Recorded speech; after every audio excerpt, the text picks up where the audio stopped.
Welcome to Sophie Daddy's channel. Today, we're going to demystify a pretty cool trading strategy called the Iron Condor. You know, in a world where everyone is trying to guess what's going to happen next, this strategy is, well, it's all about betting on what won't happen. It's basically a bet on nothing. So, here's the game plan for today.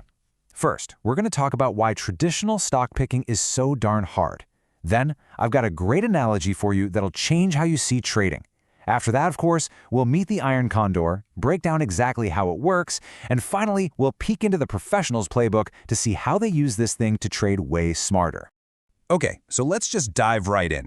A really wise investor once said the market's main purpose is to make fools of as many people as possible. And you know what? He wasn't wrong. And why is that? Well, it's because to be a truly successful stock investor, you have to know just a ridiculous amount of information. I mean, if you don't, you're pretty much just guessing, just throwing darts and hoping you get lucky. I mean, think about it, right? If you were going to buy an entire business, a whole company, you'd want to know all this stuff.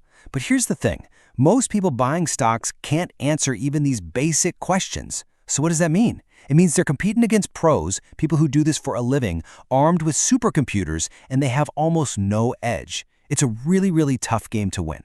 But what if there was another way? A way to make money in the market that has nothing to do with actually investing in a company. This is where we need to shift our whole mindset, from being an investor to being a trader. And trust me, it is a completely different game. Okay, let's try an analogy. Imagine you're at a horse race. It's a 4-lap race, and you decide to bet on a total long shot, a 100-to-1 horse named Sibo. Now, normally, what do? You just clutch your ticket, cross your fingers, and wait for the finish line, right? Simple. But what if we add a twist? What if you could buy or sell your bet while the race is still going on? Well, that one little change, it transforms everything. It's not just a simple bet anymore. It's a living, breathing market. And that right there is the game of options trading. So as the race unfolds, the value of that betting slip in your hand is jumping all over the place. Sibo is in the lead, the value goes up. Do you sell for a quick profit? Oh wait, now he's falling behind. The value tanks. Do you sell to cut your losses? Suddenly, it's not just about who wins at the end. It's about where the horse is right now and how much time is left on the clock. You're not just betting on the outcome anymore, you're literally trading the odds themselves. Now, in the actual world of options, these different forces have fancy names. We call them the Greeks. So, delta, that's like the horse's position in the race. It's all about the price. Vega, that's the energy of the crowd, the fear and the hope. That's volatility. And theta, that's the constant tick-tock of the clock, the effect of time running out as the race gets closer and closer to the end. Okay, so this is the crucial point. The person who guides that bet, the buyer, has an incredibly tough job. They have to be right about the direction, how far it's going to go, and how soon. The odds of getting all three right, not great. But the seller, the person on the other side of that bet, they only have to be right about one thing, time. They profit as time just ticks away. They basically become the casino, the bookie, not the gambler. And that brings us right to the heart of this strategy. See, the seller has a much higher chance of winning. But, and this is a big but, there's a catch. Their potential loss is, well, unlimited. If that horse, or that stock, makes some kind of massive, crazy move, they could lose a ton. So how do you fix that? How can a seller limit their risk? If you're going to be the bookie, you have to protect yourself, right? Well, the answer is by creating something called a spread. And this is the basic building block of our entire strategy. The easiest way to think about it is sell one, buy one. You sell one option, and that's how you collect your money, your premium. But at the exact same time, you buy another option a little farther away, and that one acts like an insurance policy. It puts a hard cap on how much you can possibly lose. So now you have a trade where your risk and your reward are totally defined right from the get-go. And if you were to draw this out on a graph to see the profit and loss, a single credit spread has this really distinct shape. It kind of looks like a wing. Your profit is capped, yeah, but the really important part is that your loss is just stopped. It's cut off at a specific point.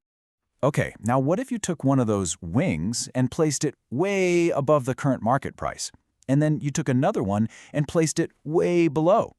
When you put those two wings together, you get a structure that, well, it starts to look like a bird. And that, my friends, is the Iron Condor. It's brilliant, really. By setting up these two wings, you've created this huge, safe zone right in the middle. And as long as the stock price just chills out and stays inside that zone, between your two wings, you make money. every single day, just from time passing. The name really fits, doesn't it? It's named after this big, patient bird that just glides. Because that's the goal. This isn't about frantic day-to-day trading. It's about setting up your position and just letting it glide, silently, through time, collecting that profit as the clock ticks down. All right, so if you're going to be the bookie, you have to know the rules of the game. And when you're setting up an Iron Condor, it all comes down to balancing three key things that are all connected. We're talking about time, position, and price. And this creates what you could call a trader's trilemma. You've got to decide, how much time do you want until the options expire? Where exactly are you going to place your wings? And how much money do you want to collect for taking on the risk? And here's the catch. You can almost never have the best of all three. You usually have to pick which two are most important to you, which means there's always a trade-off between safety, time, and how much profit you can make. So, this brings up a huge question. How do you decide where to put those wings? I mean, you could look at company fundamentals, but that's really for long-term investing. You could look at charts, but that's kind of like driving while looking in the rearview mirror. Options traders, we have a secret weapon. It's called delta. And delta is amazing because it's the market's own prediction of probability in real time. It's the best forward-looking tool we have because it's based on what actual traders are betting with real money right this second. Okay, so if this is such a powerful strategy, how do the pros use it? Where do they apply this? Well, I'll tell you one thing. They are not trading Iron Condors on crazy, volatile stocks like Apple or Google that are in the news every day. Nope, they trade smarter, not harder. The pros trade this on huge, diversified market indexes, like the S&P 500. And there are a few really good reasons for that. First, news gets diluted. A disaster at one company, it barely makes a dent in an index with 500 companies. Second, liquidity. There are millions of dollars flying around, so it's always super easy to get in or out of a trade. But the biggest reason, the most important one, is that these index options are European style. And this is a massive advantage. It means they can only be exercised on the final expiration day. That gives you this huge safety net.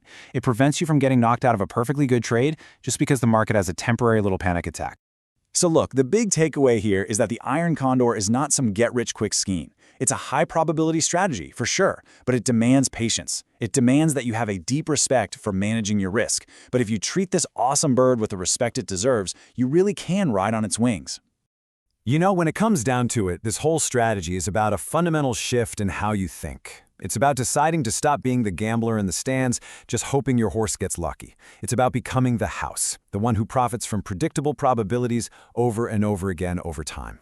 So, I guess the only question left to ask is, which role do you want to play?